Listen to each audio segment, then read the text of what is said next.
Assalamualaikum warahmatullahi wabarakatuh. Hamdan wa syukran lillah. Nahmaduhu wa nasta'inuhu wa nastaghfiruh wa nastahdi. Wa natubu ilaihi wa na'udzu billahi min syururi anfusina wa min sayyiati a'malina. May yahdihillahu fala mudilla lahu wa may yudlil fala hadiya lahu. Asyhadu an la ilaha illallah wahdahu la syarika lahu wa asyhadu anna Muhammadan abduhu wa rasuluh la nabiyya wala rasul ba'da amma ba'd. Allah ta'ala Qur'an Karim. A'udzu billahi minasyaitonir rajim. Bismillahirrahmanirrahim. Ya ayyuhalladzina amanu kutiba 'alaikumus syiyamu kama kutiba 'alal ladzina min qablikum la'allakum tattaqun. Al-ayah sadaqallahul 'azim wa balagha rasulun nabiyul karim wa nahnu 'ala dzalika minasyahidin wasyakirin. Alhamdulillahi rabbil alamin. Puji syukur marilah kita panjatkan kehadirat Allah Subhanahu wa taala. Salawat dan salam semoga dilimpah curahkan kepada baginda kita, yakni Habibi wa Habibana wasallam.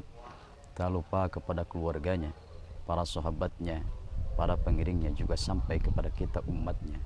Mudah-mudahan kita semua menjadi umat yang mendapatkan syafaatul uzma akhir yaumil qiyamah. Amin ya Allah ya rabbal alamin. Ma'asyiral muslimin, as-shaimin, as-shaimat rahimakumullah.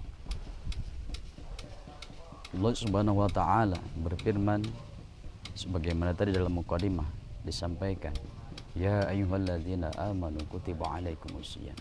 Wahai orang-orang yang beriman, diwajibkan atas kamu berpuasa. Nah, di sini Allah memanggil kita hamba-hambanya beriman kepada Allah Subhanahu wa taala. Tentu akan menjadi pertanyaan, dan tidak heran juga bagi kita ketika ada orang yang tidak merasa terpanggil dengan ayat ini. Artinya dia tidak melaksanakan puasa, jangan-jangan itu tidak ada iman di dadanya. Kemudian diwajibkan di sini kutiba alaikumusiyam, diwajibkan berpuasa. Kutiba ay bi ma'na furidah, yaitu dipardukan, diwajibkan kepada kita.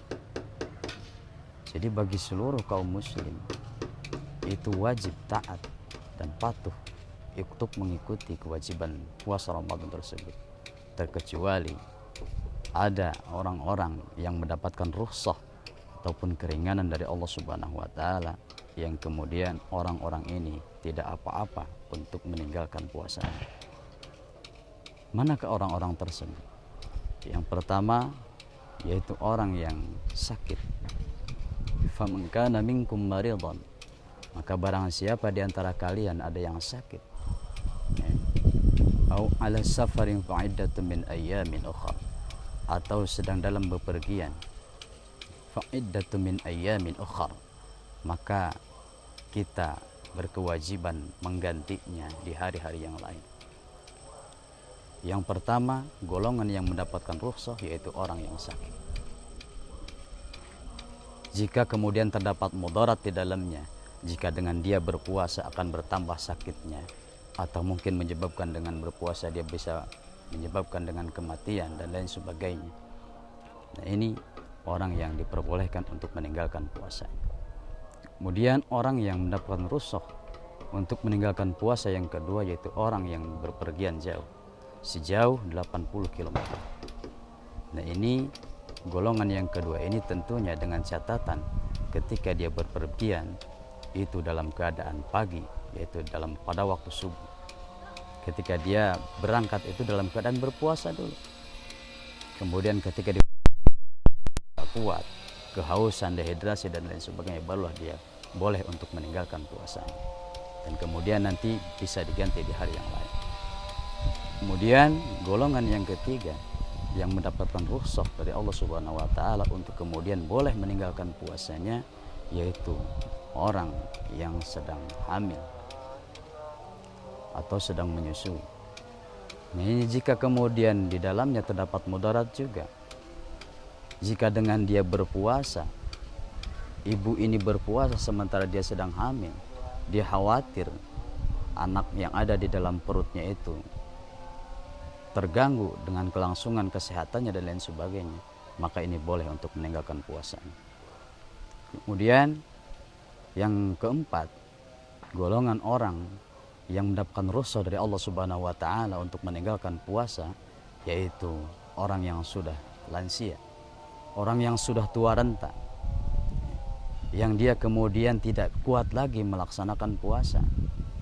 Maka bagi orang lansia, bagi golongan yang keempat ini boleh meninggalkan puasanya dengan catatan nanti dia bisa membayar fidyah, yaitu dengan cara memberi makan orang miskin. Kemudian golongan terakhir yang termasuk orang yang mendapatkan rukhsah untuk meninggalkan puasanya, yaitu orang atau wanita yang sedang haid. Orang yang sedang haid tentu kita sama mengetahui, jangankan di dalam puasa, dalam sholat pun dia tidak boleh. Maka ada sedikit perbedaan. Ketika dia sedang haid, maka dia tidak wajib untuk mengqadha sholatnya. Namun beda dengan puasa, ketika dia sedang haid, kemudian sementara dia dalam keadaan puasa, kemudian datang haid, maka di sini wanita ini diwajibkan untuk mengqadhanya. Ma'asyiral muslimin as-shaimin as-shaimat rahimakumullah. Demikian yang bisa Al-Fakir sampaikan. Mudah-mudahan bisa bermanfaat bagi kita semua. Demikian diakhiri. Assalamualaikum warahmatullahi wabarakatuh.